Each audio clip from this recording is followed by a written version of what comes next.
কি আপনার? কে আপনি? আরে ওকে চুকি মারছেন, কাকে চাই? না আসলে আমার স্বামী এখানে কাজ করে। তোমার স্বামী এখানে কাজ করে?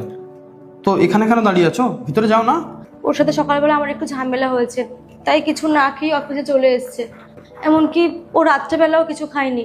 তাই আমি ভাবলাম না খেয়ে কাজ করতে আসলে শরীর খারাপ করতে পারে, তাই আর কি একটু খাবার বানিয়ে নিয়ে এসেছি। হ্যাঁ, তো এখানে কেন দাঁড়িয়ে আছো?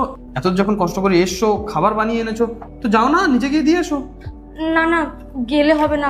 বললাম না আপনাকে, ও একদম পছন্দ করে না যে ওর কাজের জায়গায় ওর বউ আসুক। 1 মিনিট দাঁড়াও, আমি ফোন করছি। হ্যালো, হ্যাঁ প্রীতিশ, একটু বাইরে আয় না, বাইরে তোর ওয়াইফ ওয়েট করছে। আরে কিছু বলবে না, চুপ করো। পাগল হয়ে গেছো নাকি তুমি? তুমি কি দিব্যি খেয়েছো যে আমাকে সারাক্ষণ জ্বালাতন করবে? কতবার বলেছি আমার পিছন পিছনে তুমি আসবে না। আর কি খাবার এনেছো তুমি? লাগবে না তোমার খাবার, যাও এখান থেকে। আমি এক্ষুনি চলে যাচ্ছি, তুমি শুধু এই টিফিন বক্সটা নিয়ে নাও না, খাবারটা খেয়ে নাও তাহলেই হবে। আরে মা, যাও এখান থেকে, তোমার খাবারের আমার কোনো প্রয়োজন নেই, যাও।